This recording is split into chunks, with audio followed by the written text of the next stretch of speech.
What's this, Mama? It's called a rhododendron. Rhododendron.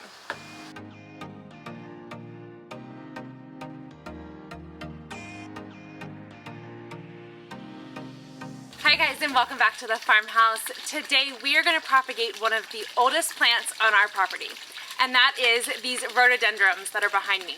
They are absolutely gorgeous in the spring when they bloom. The pollinators love them, and they just bring back great memories of my mom because she planted these right after my mom and dad finished building this house. So they are very special to us, and I cannot wait to take them with us to our forever homestead. So today we are going to propagate these rhododendrons. These rhododendrons are 3 different colors. There is 2 of like a purple and 1 of a darker purple. And the one, I believe it's the ones on the ends are the lighter purple, and the one in the middle is the darker purple. Because I don't know exactly which one is what, we're going to take 2 cuttings from each of the plants and to propagate. So we're going to do a total of 6 cuttings. Now, when I am propagating this, I don't want to pick any of the like brown woody stems that are like deep inside. I want to pick some of the newer growth that is green. I don't want it at the very top because that's had a lot of exposure to sun. Don't want it at the bottom because that hasn't had enough. So I want something in the middle.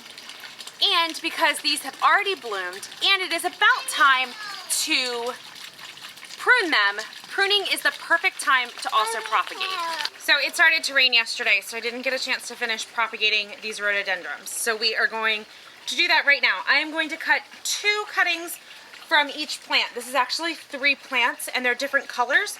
So I want to make sure that I get at least 1 of every color. So I'm going to cut right below a nodule. This is going to end up having 2 on it. You can see here. We'll have to trim this up to get it to work, but there's 1, and I'm going to do 6 of them. Another one.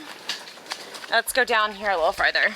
If you remember what I said yesterday, I am taking these from not the top, not the bottom, somewhere in the middle. They normally have a little bit better quality of life in the middle.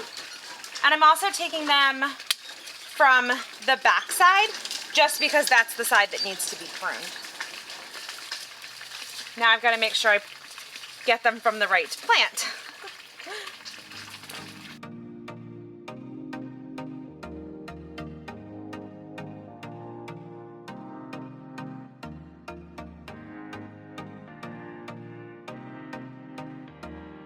Alright, I got all of my cuttings. I'm going to go sit on the front porch in the shade because it's really hot today and get these all ready to propagate. So I've already found one problem with the way that I did this, and is I didn't mark which ones came from what plant. So in order to figure out the colors, I'm going to have to wait until they bloom, which could take a little while. Let's get this trimmed down and ready. So I want to pull off all of these. I'm going to actually cut them off, it'd be easier. Lower leaves. And I just want it to be 1 main stem, and I'm going to do this one because it's just straight. And then I only want to leave 2 leaves. So I'm going to do some more trimming. Actually, I'm going to leave 3 leaves on this. Kind of like that. And then I'm going to cut these leaves in half. And just like the hydrangeas, we have a little satellite. Alright, I'm going to do this for the rest of them, and then we'll get them in our cups.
this, I filled 6 cups with potting soil. This is our Pro Mix potting soil that we have used for everything we've done this year and had great luck with it.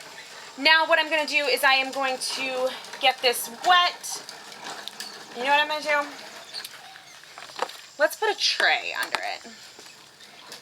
I want to get these wet enough that the water is draining out the bottom and the soil is pretty moist. You want a damp sponge, like you could wring it out moist.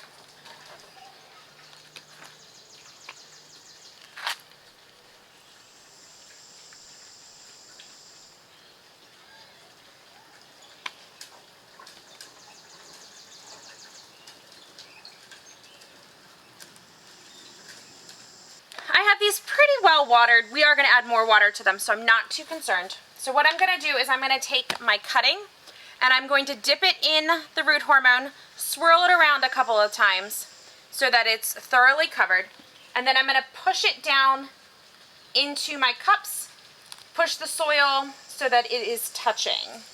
I'm going to do this with each of them.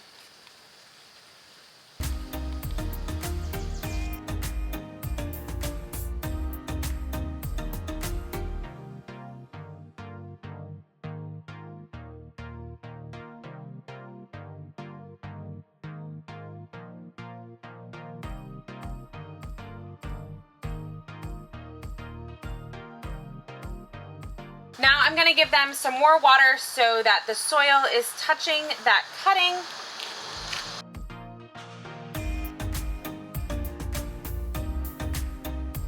Now that these are all wet and the soil is wet, I'm going to put them in our makeshift greenhouse.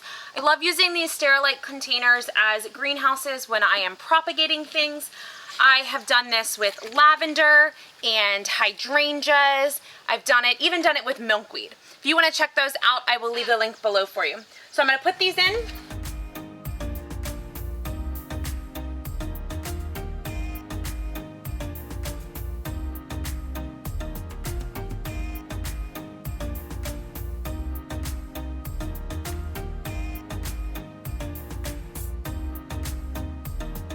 I'm going to put this in a place that gets indirect light, not direct light. You don't want the sun to hit the container because you could fry your plants and burn them.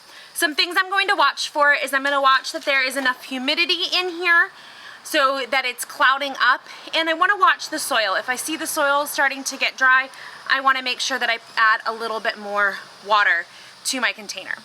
Then in about 6 to 8 weeks, we will check on these and they should have a start of a root base, and then from there we can determine if we are going to leave them in here or if we're going to pop them up.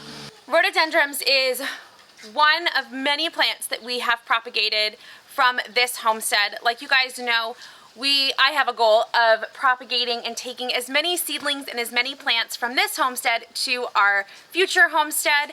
So I love the idea of those legacy plants and being able to take them with us. So check out how we propagated, or I propagated, hydrangeas that my mom planted about 10 years ago. I'll put that video right here for you. Thanks so much for hanging out with me at the farmhouse today, and we'll talk to you soon.